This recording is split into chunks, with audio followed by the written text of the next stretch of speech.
basat en imatges. El mateix passa ja amb Renaixement i Barroc. El que dèiem de les imatges de la Guerra dels Segadors, la Guerra dels Segadors del 1742, els soldats de cavalleria anirien així, o sigui, la imatge dels segadors se'n va molt lluny, i el que és Guerra de Successió sí que llavors ja se'n va lluny del tot. Això seria un tambor del regiment que creia la Generalitat.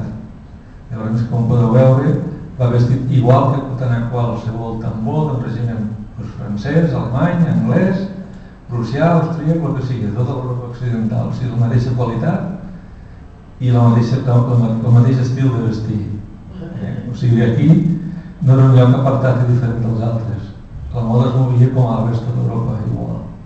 El mateix passa en posterior, exèrcit napoleònic, hem triat un carlí com ho hem pogut triar també un exèrcit liberal, també perfectament vestit i armat com li correspon a la seva època. El mateix passa amb altres figures del segle XX, i al final una figura que no és coneguda perquè la veiem cada moment al carrer. Doncs, per què hem començat amb tema militar? S'ha caigut així, però l'idea és fer el mateix amb vestit civil, cerimonial, eclesiàstic, per què no, activitats de vida quotidiana o el que sigui.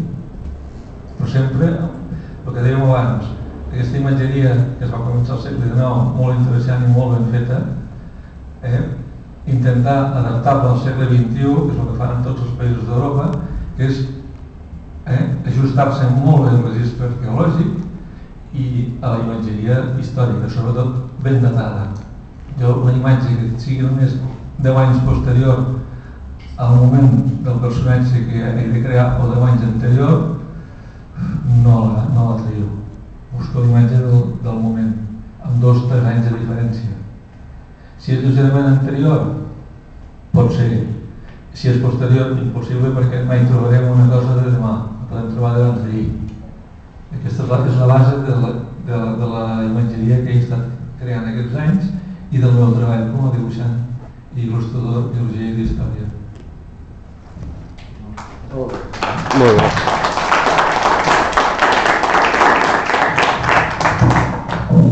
Bé, jo una cosa que voldria destacar d'en Francesc Riart és el rigor amb el que treballa, i un exemple són aquests dibuixos, però aquest rigor, diguem-ne, es concreta amb la gent per la qual ha treballat.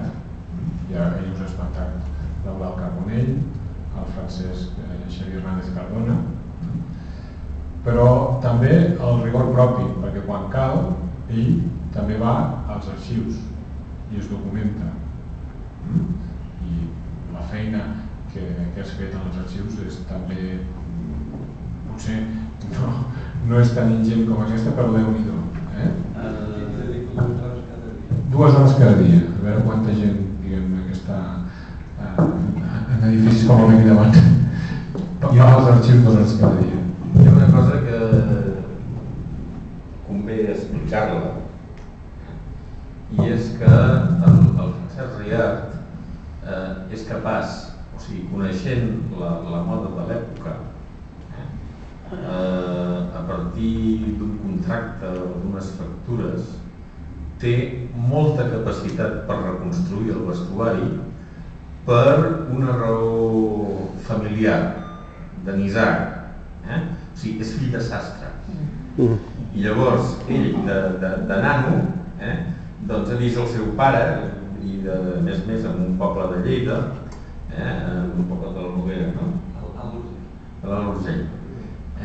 Doncs, al costat de Camarasa, doncs ell coneix diferents tipus de gira, de traus, de no sé què, no sé quantes coses que ell no tinc ni idea, però que ell ho sap molt bé, perquè ho ha mamat de nano, o sigui, vull dir, a veure, allò d'estar-se menjant el pa i xocolata assegut a terra mentre el pare estava cosint i patant la xerrada. I llavors vull dir, això és un capital que té el Francesc Riart que altres il·lustradors no tenen. Per això